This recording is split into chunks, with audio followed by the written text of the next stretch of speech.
Hello hi welcome नमस्ते, मेरा नाम है ऋतिक और आज हम फिर से बात करने वाले हैं एक और इंटरेस्टिंग कंसेप्ट की।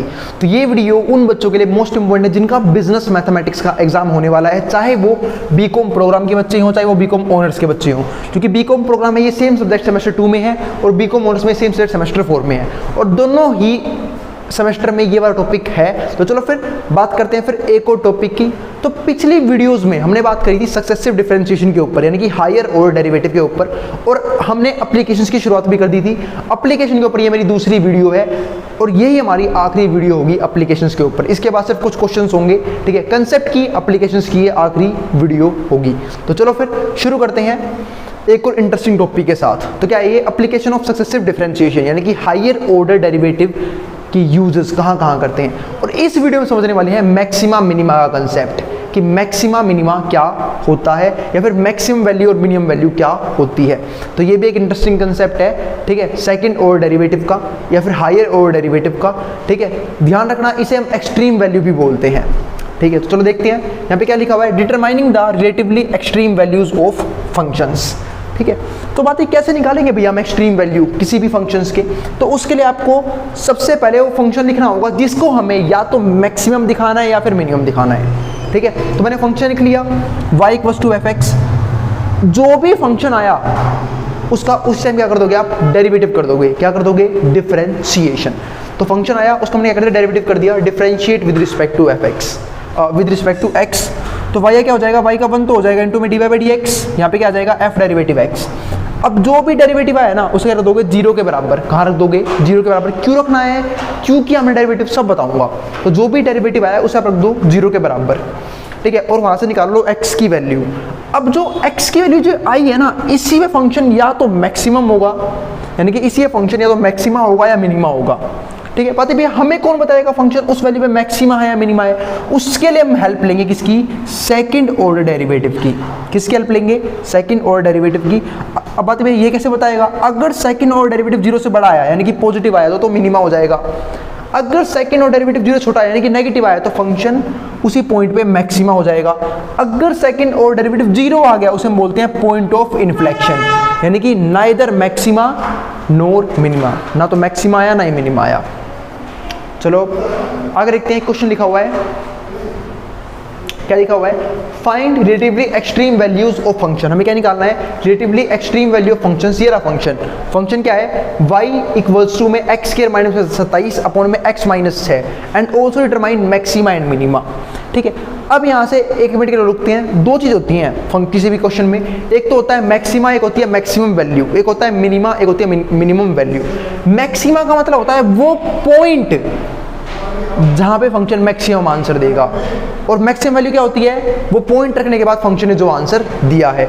ऐसे मिनिमा क्या होता है, वो पॉइंट जहां पे फंक्शन मिनिमम वैल्यू देगा, और मिनिमम वैल्यू क्या होती है, जब आप पॉइंट रखने पे जो आंसर निकाल लोगे। आई बात समझ में। चलो फिर अब आगे देखते हैं। ये हमारे पास फंक्शन, तो फंक्शन उतारा मैंने, y = x² - 27 अपॉन में x - 6। तो बातें भी आपने ये नहीं बताया हम डेरिवेटिव क्यों करते हैं। चलो डेरिवेटिव तो किया, 0 के बराबर क्यों रखा, 0 के बराबर तो रखा, पर x की वैल्यू क्यों निकाल ली। तो मैं आपको इस बात का भी जवाब देता हूँ, ठीक है। मान लो दुनिया में कोई सा भी फंक्शन है, कोई सा भी फंक्शन है, एक फंक्शन लेते हैं, थोड़ा सा इसे बड़ा करते हैं, y = x²। ये रहा फंक्शन, सब जानते हैं पैराबोला बनेगा यहाँ पे, y = x²। ये हमारे पास एक फंक्शन है। तो बात हमें पता करना है मैक्सिमा और मिनिमा कहाँ पे होगा। तो क्या करेंगे, इसका डेरिवेटिव करेंगे। बात डेरिवेटिव क्यों किया, मैं आपसे एक बात पूछता हूँ, फंक्शन ग्राफ कैसे बनाते हो। आपने बच्चों ने ग्राफ बनाना सीखा था कि आप x के लिए पुट करोगे और y के लिए निकालते रहोगे, है ना। यही सीखा था हमने कि अगर मैं x के लिए 1 रखूंगा तो y के लिए v1 आ जाएगी, x के लिए 2 रखूंगा तो y के लिए 4 आ जाएगी, x की वैल्यू 3 रखूंगा तो y की वैल्यू क्या आ जाएगी, 9 आ जाएगी। इस तरीके से फंक्शन के कुछ पॉइंट आ जाएंगे, उस पॉइंट को मैं कहाँ डाल दूंगा, प्लेन पे, यानी कि कोऑर्डिनेट ज्योमेट्री में। और जैसे ही मैं उस पॉइंट को मिलाऊंगा तो क्या बन जाएगा, उस पर्टिकुलर फंक्शन का ग्राफ बन जाएगा। तो यही होता है जब हम डेरिवेटिव करते हैं। डेरिवेटिव का मतलब ये क्या होता है, y में चेंज x की वजह से, वहां भी तो मैं यही कर रहा था, x की वैल्यू पुट कर रहा था, y की वैल्यू आती जा रही थी, तो y में चेंज x की वजह से। इसका मतलब ये है कि जब हम किसी फंक्शन का डेरिवेटिव करते हैं ना, तो उस फंक्शन का ग्राफ तैयार हो जाता है उसी टाइम, तुरंत। आई बात समझ में। अब बात क्या है भैया, दूसरी चीज क्यों निकाली आपने डेरिवेटिव को जीरो के बराबर क्यों रखा? तो मेरी बात सुनो अब, ठीक है, जीरो के बराबर इसे रखा कि ग्राफ जो है ना मैक्सिमम मिनिमम वो होता है अपने टर्निंग पॉइंट्स पे। ग्राफ जो होता है वो मैक्सिमा या मिनिमा होता है अपने टर्निंग पॉइंट्स पे, और टर्निंग पॉइंट पे, ठीक है, ग्राफ का स्लोप क्या होता है? जीरो। क्यों? क्योंकि अगर मुझे अगर ग्राफ को टर्न लेना है तो ग्राफ को उस जगह पे रुकना होगा, स्टेबल हो जाता है ग्राफ थोड़ी देर के लिए। जैसे आपको समझाता हूं, जैसे ग्राफ ने यहाँ पे टर्न लिया तो इस पॉइंट टर्न लिया तो यहाँ पे ग्राफ स्टेबल हो गया। तो अगर मैं, इसका मतलब क्या है, इस पॉइंट पे, ठीक है, x की वजह से y में कोई बदलाव नहीं आ रहा होता, तो मैं क्या करता हूँ, डेरिवेटिव लेता हूँ जीरो के बराबर, ताकि ग्राफ में कोई भी चेंज ना आ रहा हो। उससे क्या जाएगा? टर्निंग पॉइंट, ठीक है, क्योंकि टर्निंग पॉइंट पे ग्राफ या तो मैक्सिमम होता है या फिर क्या होता है? मिनिमम होता है। जैसे मैं आपको एग्जांपल देता हूं, एक और ग्राफ के साथ समझते हैं। सब जानते हैं ये जो ग्राफ होता है वो होता है y equals to sine x का, ट्रिग्नोमेट्री फंक्शन है एक, ये रहा इसका graph y equals to sine x, ठीक है। तो देखो इस पे मैक्सिमम वैल्यू है, कहाँ पे है? टर्निंग पॉइंट पे। यहाँ पे मिनिमम है, कहाँ पे है? टर्निंग पॉइंट पे। आई बात समझ में? तो ग्राफ टर्न लेते वक्त स्टेबल हो जाता है। और हमें टर्निंग पॉइंट क्यों निकाला हमने? कि ग्राफ इसी पॉइंट पे या तो मैक्सिमम होगा या फिर इसी पॉइंट पे क्या होगा? ग्राफ मिनिमम होगा। यानी कि ग्राफ अपने टर्निंग पॉइंट्स पे ही या तो मैक्सिमम आंसर देता है या फिर मिनिमम आंसर देता है। तो वो टर्निंग पॉइंट्स निकालने के लिए क्या करते हैं? डेरिवेटिव को जीरो के बराबर रखते हैं, ठीक है। और फिर हमारी लास्ट में हमारी हेल्प करता है सेकंड ऑर्डर डेरिवेटिव, वो बताता है तेरा आंसर मिनिमा है या मैक्सिमा है। अगर पॉजिटिव आया तो मिनिमा, नेगेटिव आया तो मैक्सिमा, ठीक है, उस पॉइंट पे। लेकिन अगर जीरो के बराबर आया तो पॉइंट ऑफ इन्फ्लेक्शन, यानी कि नाइदर मैक्सिमा नॉर मिनिमा। अब यहाँ से एक और चीज बता देता हूँ, दो चीजें होती हैं अब यहाँ से और, ठीक है, क्योंकि कंसेप्ट खत्म करना है मैं इस वीडियो में। तो जहाँ पे हम बात कर रहे थे एक चीज होती है जिसे हम बोलते हैं लोकल मैक्सिमा और मिनिमा, यानी कि लोकल मैक्सिमा लोकल मिनिमा। हम जो निकालते हैं ना इस फंडामेंटल से, इसे हम बोलते हैं लोकल मैक्सिमा लोकल मिनिमा, मतलब ये नकली होता है। आइए बस समझ में, क्या होता है? नकली होता है, नकली मैक्सिमा नकली मिनिमा। बताइए कैसा क्यों बोल रहे हो आप? समझाऊंगा भी ये बात, ठीक है। और एक होता है absolute maxima absolute minima, absolute maxima और एब्सोल्यूट मिनिमा, एब्सोल्यूट मिनिमा। इसका पता नहीं लगता हमें, इसका पता हमें नहीं लगता है। एब्सोल्यूट मैक्सिमा एब्सोल्यूट मिनिमा, इसका पता लगाने के लिए हमें एक चीज़ और चीज़ होती है। मैं आपको एग्जांपल देता हूँ, एक ग्राफ बनाता हूँ आपके सामने, एक और तगड़ा सा, उसी समझोगे आप। ये बनाया मैंने एक ग्राफ, ठीक है। मान लो ये ग्राफ है किसी फंक्शन का, सपोज करो किसी फंक्शन का ग्राफ है, एग्जाम्पल दे रहा हूँ आप लोगों को, ये किसी फंक्शन का ग्राफ है, ठीक है। तो मैंने क्या बोला कि जब भी मान लो कोई ना कोई फंक्शन बनेगा, जो ही फंक्शन बने, आप टर्निंग पॉइंट निकालोगे। टर्निंग पॉइंट में कौन कौन से पॉइंट आएंगे? एक तो ये वाला पॉइंट आ जाएगा, यहाँ पे ग्राफ टर्न हुआ, ये वाला पॉइंट आ जाएगा, ये वाला पॉइंट आ जाएगा, ठीक है। तो यही कुछ पॉइंट आएंगे ग्राफ में, ठीक है। और इसी फंक्शन मैक्सिमा होगा, इसी फंक्शन मिनिमा होगा। अगर मैं ग्राफ में टर्निंग पॉइंट की बात करूं तो ये वाला पॉइंट हमारा मैक्सिमा आ जाएगा और ये वाला पॉइंट क्या आ जाएगा? हमारे पास मिनिमा आ जाएगा। आई बात समझ में? तो क्या ये असली में मैक्सिमा था? क्या ये असली में मिनिमा था? बिल्कुल नहीं। असली में मैक्सिमा कौन था? ये जो पॉइंट आएगा ही नहीं कभी टर्निंग पॉइंट, क्योंकि ग्राफ में टर्न ही नहीं लिया। यहाँ पे असली मिनिमा कौन था? ये। यहाँ पे ग्राफ में कभी टर्न ही नहीं लिया। तो इसका मतलब एब्सोल्यूट मैक्सिमा का और एब्सोल्यूट मिनिमा का पता जब लगता है जब हमारे पास एंड पॉइंट्स भी हों। अभी बात समझ में? तब उन्हें डाल देते हैं हम, ठीक है। और तब पता लगता है कि एक तो मैं टर्निंग पॉइंट पे चेक कर लूंगा और एक मैं चेक करूंगा एब्सोल्यूट वैल्यू पे, कि क्या पता एब्सोल्यूट वैल्यू पे फंक्शन की वैल्यू और बड़ी आ रही हो, तो वो हमारा हो जाता है मैक्सिमा। और जिस पे सबसे छोटी वैल्यू आती है, ठीक है, एंड पॉइंट्स को इंक्लूड करने के बाद, वो हो जाता है हमारा असली मिनिमा। तो ये था कंसेप्ट लोकल मैक्सिमा और लोकल मिनिमा का, ठीक है। तो मैक्सिमा मिनिमा कंसेप्ट यहां तक ढेर हो चुका है। अब हम सिर्फ कुछ क्वेश्चन उड़ाएंगे, आई बात समझ में, और फिर इस वीडियो कर देंगे क्लोज। आई बात समझ में? चलो फिर एक क्वेश्चन उड़ाते हैं इस वीडियो में, बाकी क्वेश्चंस की हम बात करेंगे नेक्स्ट वीडियो में। चलो फिर देखते हैं वाला क्वेश्चन, या फिर इसके बाद एक क्वेश्चन और करवा दूं मैं। अब ये रहा question, y equals to x square minus 27 upon में x माइनस 6। तो मैंने कहा था आपके सामने जो ही फंक्शन आता है, इसने बोला है कि find the relative extreme values of function, इसकी रिलेटिव एक्सट्रीम वैल्यूज निकालनी है एंड ऑल्सो डिटरमाइन मैक्सिमा और मिनिमा, मैक्सिमा मिनिमा और निकालना है, ठीक है। तो मैंने कहा था भाई जो ही फंक्शन आ जाए उसका डेरिवेटिव कर दो आंख बंद करके। तो डेरिवेटिव कर रहा हूं मैं, तो differentiate with respect to x. और मैंने डिफरेंशिएशन में आपको ये बात सिखाई थी कि अगर दो फंक्शन डिवाइड में हो तो डेरिवेटिव करने के लिए हमें यूज करना पड़ता है क्वोशिएंट रूल। और उम्मीद है आपको क्वोशिएंट रूल याद होगा, नहीं आया तो भाई डिफरेंशिएशन को शुरू से पढ़ लेना। आई बात समझ में? अब बात है क्वोशिएंट रूल क्या होता है, चलो उसके ऊपर बात कर लेते हैं। क्वोशिएंट रूल ये बोलता है कि भाई अगर मान चल दो फंक्शन डिवाइड में है, दो फंक्शन डिवाइड में है और तुझे डेरिवेटिव करना है उसका, तो नीचे वाले का तो आंख बंद करके स्क्वायर कर दे, आंख बंद करके स्क्वायर। अब ऊपर पहले वाले का डेरिवेटिव, दूसरे वाला यूं का यूं, बीच में माइनस, दूसरे वाले का डेरिवेटिव, पहले वाला यूं का यूं। ये होता है हमारा, कौन बोलता है ये, ठीक है, क्वोशिएंट रूल। अब यहाँ पे वही लगेगा, तो नीचे वाले का तो आंख बंद करके स्क्वायर, यानी कि x माइनस 6 का तो हो गया होल स्क्वायर। अब ऊपर वाले का डेरिवेटिव, तो x स्क्वायर का डेरिवेटिव बच्चा बच्चा जानता है क्या होता है, x स्क्वायर का डेरिवेटिव x की पावर n वाले फॉर्मूले से होता है इसका डेरिवेटिव, और वो क्या होगा, n उतर के नीचे आएगा, ऊपर एक पावर कम हो जाएगी, तो x स्क्वायर क्या हो गया, 2 उतर के नीचे आया 2x। 27 कॉन्स्टेंट था, क्या हो गया डेरिवेटिव कॉन्स्टेंट का 0, और x माइनस 6 यूं का यूं, x माइनस 6 यूं का यूं, बीच में माइनस, जब मैं इसका करूंगा तो x का डेरिवेटिव हम सब जानते हैं 1 होगा, और 6 का कांस्टेंट है 0 हो जाएगा, तो x का 1, और ऊपर वाला x स्क्वायर माइनस में 27 यूं का यूं। ये आ गया, ये हो गया हमारे पास क्या, डिफरेंशिएशन।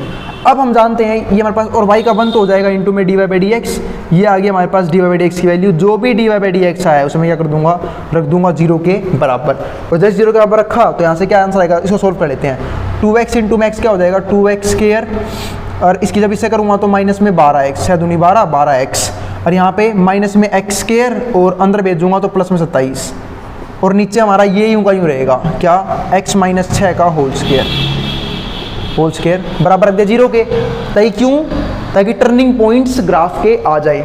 डेरिवेटिव किया, ग्राफ बन गया, 0 का बराबर रखा, टर्निंग पॉइंट आ जाएगा। अब ये पूरा पार्ट वहाँ जाए क्या हो गया 0, ठीक है, ये पूरा पार्ट वहाँ जाएगा 0, की डिवाइड में था वहाँ जाके मल्टीप्लाई में जाएगा, और 0 मल्टीप्लाई में कुछ भी आ जाए 0 हो जाता है, तो ये पूरा वहाँ जाएगा 0 हो गया। यहाँ पे क्या रह गया, 2x स्क्वायर में से x स्क्वायर गया, तो यानी कि 2 चॉकलेट में से एक चॉकलेट गायब हो गई, तो क्या बच गया हमारे पास, एक चॉकलेट, यानी कि x का स्क्वायर बच जाएगा। और नीचे ऐसे ही माइनस का 12x तो यूं का यूं, ठीक है, और प्लस 27 यूं का यूं उतार लो। अरे इसको सोल्व करना हमें आता ही है, आता है नहीं आता भाई, नहीं आता तो भाई बहुत गलत बात, आना चाहिए था, ठीक है। तो सोल्व करना यानी कि इसमें क्या लगेगा, फैक्टराइज करना है। तो मिडल स्प्लिट मैंने आपको फंक्शंस वाले चैप्टर में भी सिखाया था कि दो नंबरों को ऐसे जोड़ना हटाना है कि वापस तो ये बन जाए, और उन दो नंबरों की गुणा इन दोनों की गुणा के बराबर आना चाहिए। तो सोचो दो नंबर जिनको गुणा करने में 27 आता हो और जोड़ने घटाने 12 आता हो, तो मिल गया मेरे को नंबर 9 और 3। 27 का एलसीएम लेना आपको ही मिल जाएंगे 9 और 3, क्योंकि 9 और 3 गुणा करने पे 27 भी आ जाएगा और जोड़ने पे 12 भी आ जाएगा। तो x के यूं का यूं, माइनस का 9x माइनस का 3x, ये आ गया है, प्लस में 27 बराबर आ गया 0 के। इन दोनों में जो कॉमन आ रहा है कॉमन ले लो, x कॉमन ले लिया, x माइनस में 9 रह गया यहाँ पे। इन दोनों में से जो कॉमन आ रहा है कॉमन ले लो, माइनस का 3 कॉमन ले लिया, यहाँ पे रह गया x, क्यों, क्योंकि 3 तो कॉमन आ चुका है। अब देखो नेगेटिव भी साथ कॉमन आया है, और ध्यान रखना कॉमन हमेशा वो चीज आएगी जो दोनों के पास हो। यहाँ पे x दोनों के पास था, x कॉमन लिया, एक x बच गया और एक 9 बच गया, क्योंकि x तो 12 आ चुका है।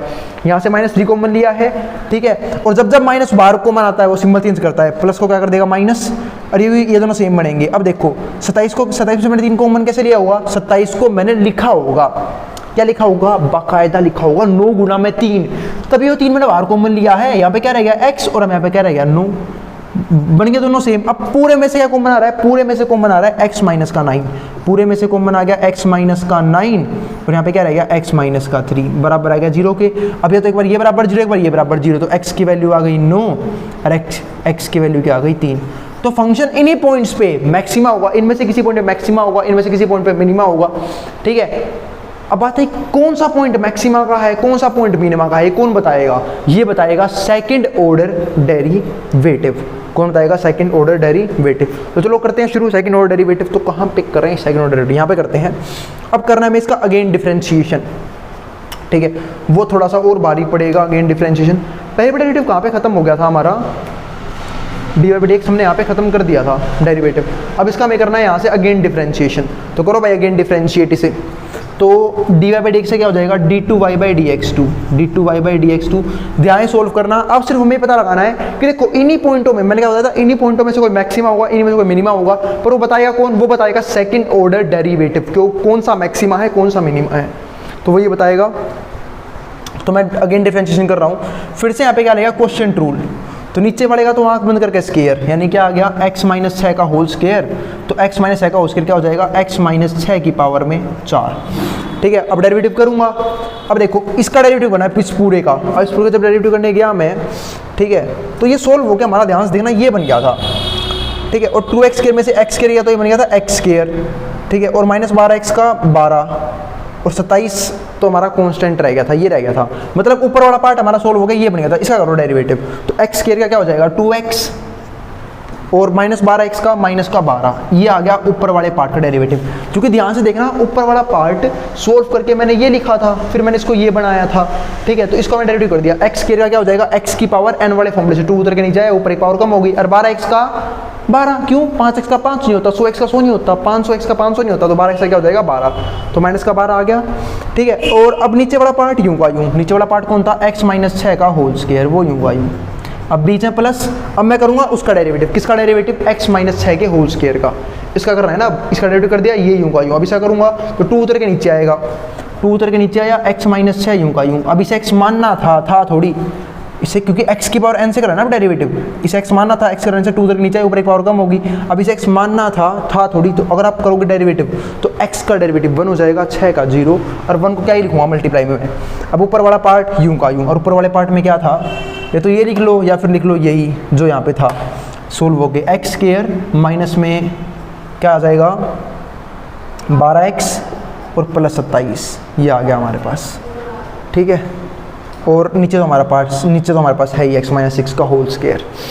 अब हमें बारी बारी वैल्यू पुट करनी है, एक बार मैं रखूँगा x की वैल्यू 9, अब सिर्फ हमें सिंबल बताना है, देखो ध्यान से, ये तो हमेशा पॉजिटिव रहेगा, ये तो हमेशा, क्योंकि इसके ऊपर स्क्वायर है, और जिसके ऊपर स्क्वायर हो कभी नेगेटिव आंसर दे नहीं सकता था, एक्स के लिए कुछ भी हो जाए। तो एक्स के लिए 9 पे चेक कर रहा हूँ मैं, एट x = 9, कहाँ पे लिख दूँ मैं इसे, यहीं पे लिख देते हैं, एट x = 9, एक्स के लिए 9 पे, ध्यान से देखना, अब इसे मैं पुट नहीं कर रहा, पुट तो वैसे आप खुद कर लेना, और करने की जरूरत भी नहीं है, ऐसे बताना है हमें, वैसे कर लेना पुट अगर करना चाहो तो, और जो कुछ कॉमन आ रहा है कॉमन लेना ऊपर से। तो एक्स के लिए मैंने 9 रखी, तो 9 रखते ही भाई 9 दूनी 18, 18 में 6 गए यहाँ पे, 18 में से 12 का यहाँ पे आ गया 6, तो ये आ गया 6 गुणा में 9 में 6 गई, तो कितना आ गया, 9 में 6 गई तो आ गया 3, 3 का स्क्वायर कितना हो जाएगा 9, ये आ गया, बीच में प्लस, जब यहाँ रखा 9 में 6 गई 3, और 3 में 2 हो गया 6 आ गया प्लस में, और गुणा में भी ये हो रहेगा, और जब मैं यहाँ रखूँगा 9, तो 9 का स्क्वायर 81, और 12 नीम कितना हो गया 108, है ना, 12 9 जा 108, 81 में से 108 गई, तो 81 में पहले 27 जोड़ लो, तो 81 जमा 27 हो गया हमारे 108, 7 और 1 8 8 होगा, सही में 108 हो गया, ये तो बन गया 0, मतलब पूरा ये पार्ट 0 ही बन गया पूरा का पूरा, और ये 0 बन जाएगा, तो ये भी 0 बन जाएगा, सिर्फ इतना पार्ट रह गया, और ये पॉजिटिव है, चलो ये तो 0 बन गया, देखो यहाँ पे 0 बन गया था, क्योंकि देखो ध्यान से 9 का स्क्वायर 81 जमा 27 हो गया 108 में से 108 गया 0 आ गया, और 0 में कुछ भी हो 0 हो जाएगा, ये वाला पार्ट तो खत्म हो गया पूरा का पूरा, ये पॉजिटिव आया है ना, यहाँ से 6 आया था, यहाँ से 9 आया है, तो 6 9 54, यानी कि 54 आंसर आ रहा है।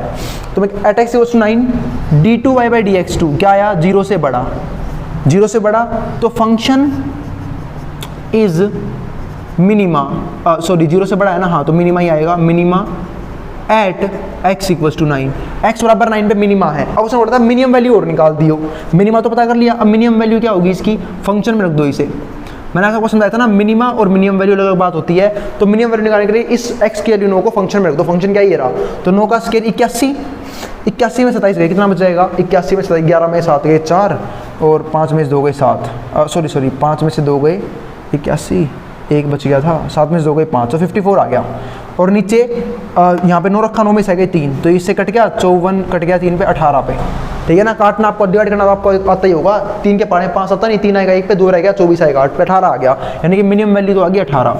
अब चलते हैं एक्स वैल्यू 3 पे चेक करते हैं, जब 3 पे रखा तो 3 गुना में 2 6 में से 12 गई, कितना बच गया -6, यहाँ से तो आ गया -6, और मल्टीप्लाई में जब यहाँ रखा मैंने 3 में 6 गई, है ना, 3 में 6 गए तो कितना आ गया -3 का स्क्वायर क्या हो जाएगा 9, तो ये आ गया 6 गुना में 9।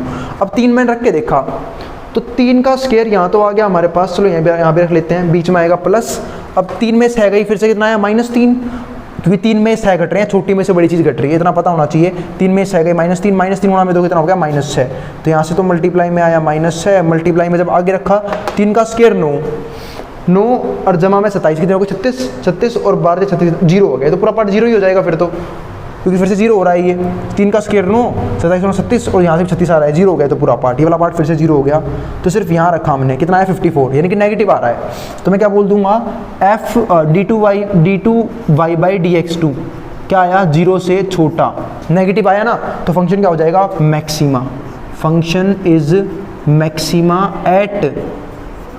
Eight x equals to 3, x बराबर 3 में मैक्सिमा है। अब मैक्सिमम वैल्यू की बात रहेगी, ऊपर पुट कर दो। तो जब ऊपर पुट करूंगा मैक्सिमम वैल्यू के लिए, तो ये थी हमारे पास मिनिमम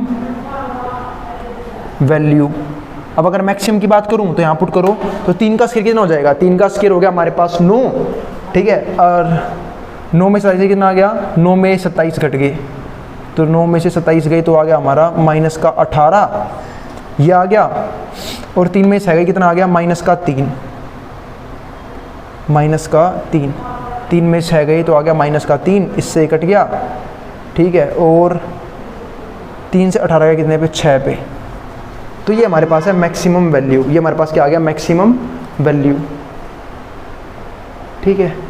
तो भाई फंक्शन ने यही शो करा है कि हमारे पास क्या मिनिमम वैल्यू है और क्या मैक्सिमम वैल्यू है, ठीक है। आई बात समझ में। चलो फिर आगे बात करेंगे। तो दोनों क्वेश्चन हमारे यहाँ से ख़त्म हो गए हैं, ठीक है। अब हम मिलेंगे नेक्स्ट क्वेश्चन के साथ अगली वीडियो में। बस मैं एक बात नहीं समझ पा रहा, अब इसने क्या दिखाया है, मैक्सिमा एट x बराबर 3, x बराबर 3 पे मैक्सिमा है, तो इसकी वैल्यू कितनी आ रही है, 6 आ रही है। और जब मिनिमा था x बराबर 9 पे, तो 9 का स्क्वायर 81, 81 में 27 गए, 54 आ गया था 3, और ये हमारे पास आ रही है मिनिमम वैल्यू, ठीक है। फिर भाई यहाँ तक ठीक है, कोई दिक्कत नहीं है। अब हम मिलेंगे नेक्स्ट वीडियो में, पूरा क्वेश्चन खत्म हो चुका है, ठीक है। जिसको जो उतारना उतार सकता है, स्क्रीनशॉट ले सकता है, मैं बात करूँगा अगले सवाल में, ठीक है। मिलते हैं फिर नेक्स्ट वीडियो में, ठीक है, जहां हम बात करेंगे कुछ और क्वेश्चंस की मैक्सिमा मिनिमा के ऊपर। आई बात समझ में। चलो फिर जिसको जो उतारना है, स्क्रीनशॉट लेना ले सकता है, मैं हट रहा हूँ बोर्ड के सामने से।